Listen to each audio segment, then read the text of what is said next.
नमस्कार। हमारे चैनल व्रत पौराणिक और ऐतिहासिक कथाओं में आपका स्वागत है, जिसमें हम तरह तरह की व्रत कथाएं, पौराणिक कथाएं और ऐतिहासिक कथाओं के वीडियो अपलोड करते हैं।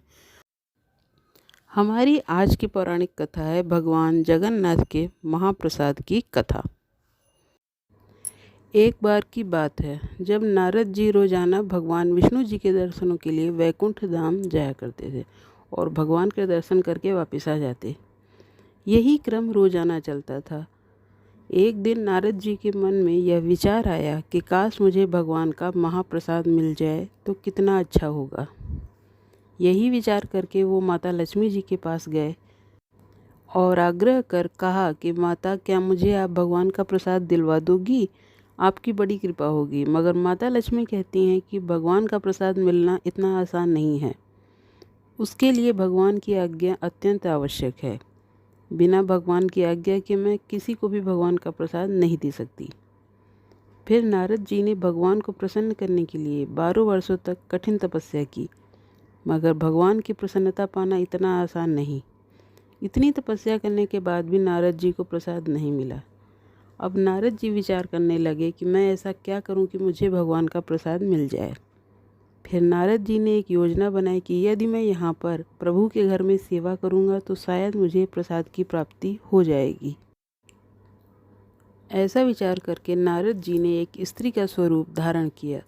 साड़ी पहनकर और श्रृंगार करके रोजाना रात को 2 बजे से 3 बजे तक के बीच में वह भगवान के दरबार में झाड़ू लगाते थे और पूरी सफाई रात के अंधेरे में ही करके चले जाते थे। ऐसा कई दिनों तक चलता रहा। यह सब देखकर माँ लक्ष्मी हैरान हो जाती थी कि इतना सुबह सुबह कौन पूरा दरबार साफ करके चला जाता है, यह तो जानना ही पड़ेगा। एक दिन लक्ष्मी जी निश्चय करती हैं कि जो कोई भी यहाँ आकर रोज़ सफाई करता है मैं उसको छुपकर देखूंगी और फिर पकड़ लूँगी। इसीलिए वो रात को ही पेड़ के पीछे छुपकर खड़ी हो गई। फिर ठीक रोजाना के समय पर नारद जी स्त्री के स्वरूप में साड़ी पहनकर आए और भगवान के दरबार की सफाई करने लगे। नारद जी पूरी लगन के साथ सफाई करने में लगे हुए थे, तभी माँ लक्ष्मी ने पीछे से आकर नारद जी को पकड़ लिया और पूछने लगी कि कौन हो तुम और रोज़ आकर चुपचाप सफाई क्यों करती हो? क्या इरादा है तुम्हारा? इस तरह से माता लक्ष्मी ने एक साथ बहुत सारे सवाल पूछ डाले। फिर नारद जी ने अपने असली स्वरूप में आकर माता लक्ष्मी से बोला कि मैं नारद हूँ, भगवान के प्रसाद को पाने की भावना से भगवान की सेवा कर रहा हूँ ताकि भगवान प्रसन्न होकर प्रसाद देने की कृपा करें। फिर लक्ष्मी जी बोली कि आपने इतने साल तक तपस्या किया, फिर भी आपको प्रसाद नहीं मिला और अब आप प्रसाद पाने के लिए झाड़ू लगा रहे हैं। माता बहुत आश्चर्यचकित हो गई, मगर नारद जी पर तो धुन सवार थी कि प्रभु का प्रसाद खाना है। वो फिर माँ से आग्रह करने लगे कि आप बोलिए प्रभु को कि मुझ पर वो अपनी कृपा करें और प्रसाद मुझे प्रदान।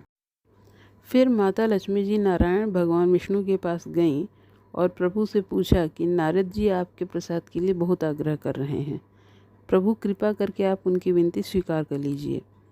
फिर नारायण भगवान विष्णु मुस्कुराए और बोले कि आप जाकर नारद जी के लिए 56 प्रकार का जो मेरा भोजन है वह तैयार करिए।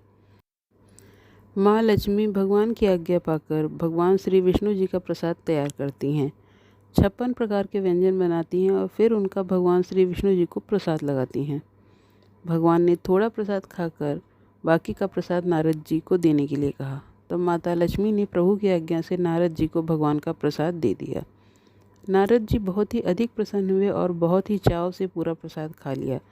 फिर तो नारद जी भगवान का नाम जितना जपते वो उसका लाख गुना हो जाता, क्योंकि भगवान का प्रसाद जो नारद जी ने खाया था।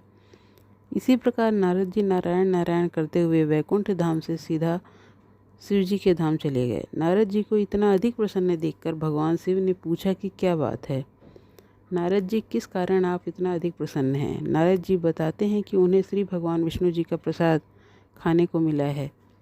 मैं तो धन्य हो गया। नारायण नारायण। भगवान शिव ने नारद जी से कहा, यह तो गलत बात है नारद जी, आपने अकेले ही भगवान का पूरा प्रसाद खा लिया, थोड़ा तो हमारे लिए ले आते। नारद जी बोलते हैं कि भगवान का प्रसाद खाते हुए मुझे भगवान के सिवाय कुछ और याद ही नहीं रहा, मैंने सारा प्रसाद खा लिया। तभी भगवान शिव की नज़र नारद जी के मुंह पर लगे एक चावल के दाने पर पड़ी। भगवान शिव ने वो एक दाना ही प्रसाद का ग्रहण कर लिया।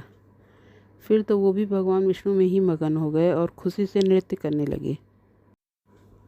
माता पार्वती ने जब भगवान शिव को इस तरह से भक्ति भाव में विलीन होकर नृत्य करते देखा तो वो पूछने लगीं कि ऐसा क्या हुआ जो आप इतने अधिक प्रसन्न और कृपावान हो गए।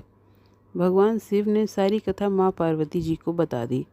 फिर तो माता पार्वती नाराज़ हो जाती हैं और भगवान शिव से कहती हैं कि मैं आपकी अर्धांगी हूँ, फिर भी आपने मुझे प्रसाद नहीं दिया और अकेले ही भगवान का प्रसाद खा लिया। आपको एक दाना मिला था तो आधा आप खाते और आधा मुझे देते। माता पार्वती जी नाराज़ होकर वैकुंठ धाम प्रभु श्री विष्णु के पास जाकर उनसे लड़ने लगीं। उन्होंने कहा कि आपने मुझे अपना प्रसाद नहीं दिया और नारद जी और भगवान शिव सबको प्रसाद मिल गया, सिर्फ मुझे ही नहीं मिला। फिर भगवान माता लक्ष्मी से कहते हैं कि आप फिर से भोजन बनाइए और फिर वो प्रसाद माता पार्वती जी को भी प्रदान करिए। तब जाकर माता का क्रोध शांत हुआ। भगवान विष्णु ने माता पार्वती जी को वचन दिया कि मैं कलयुग में दारु ब्रह्म रूप में जगन्नाथपुरी में विराजमान होऊंगा।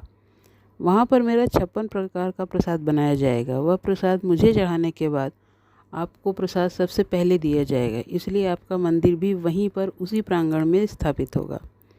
वहाँ पर आपका नाम माता विमला देवी के नाम से प्रसिद्ध होगा और सभी लोग आपकी पूजा करेंगे। आपको प्रसाद चढ़ाने के बाद वह प्रसाद महाप्रसाद बन जाएगा, उसके बाद ही सबको वितरित किया जाएगा। इस महाप्रसाद को पाकर सभी लोग धन्य हो जाएंगे और उनके सभी तरह के पापों का अंत होगा। तो आपने देखा कि भगवान का यह महाप्रसाद पाने के लिए देवताओं को भी बहुत तप करना पड़ता है और हम सब मनुष्य यह महाप्रसाद भगवान जगन्नाथ जी के धाम में जाकर आसानी से प्राप्त कर सकते हैं। इस महाप्रसाद की महिमा अपरंपार है। आपको हमारा आज का ये वीडियो कैसा लगा यह हमें कमेंट करके ज़रूर बताएं और इसी तरह की अनेक कथाओं को सुनने के लिए आप हमारे चैनल को सब्सक्राइब कीजिए। धन्यवाद।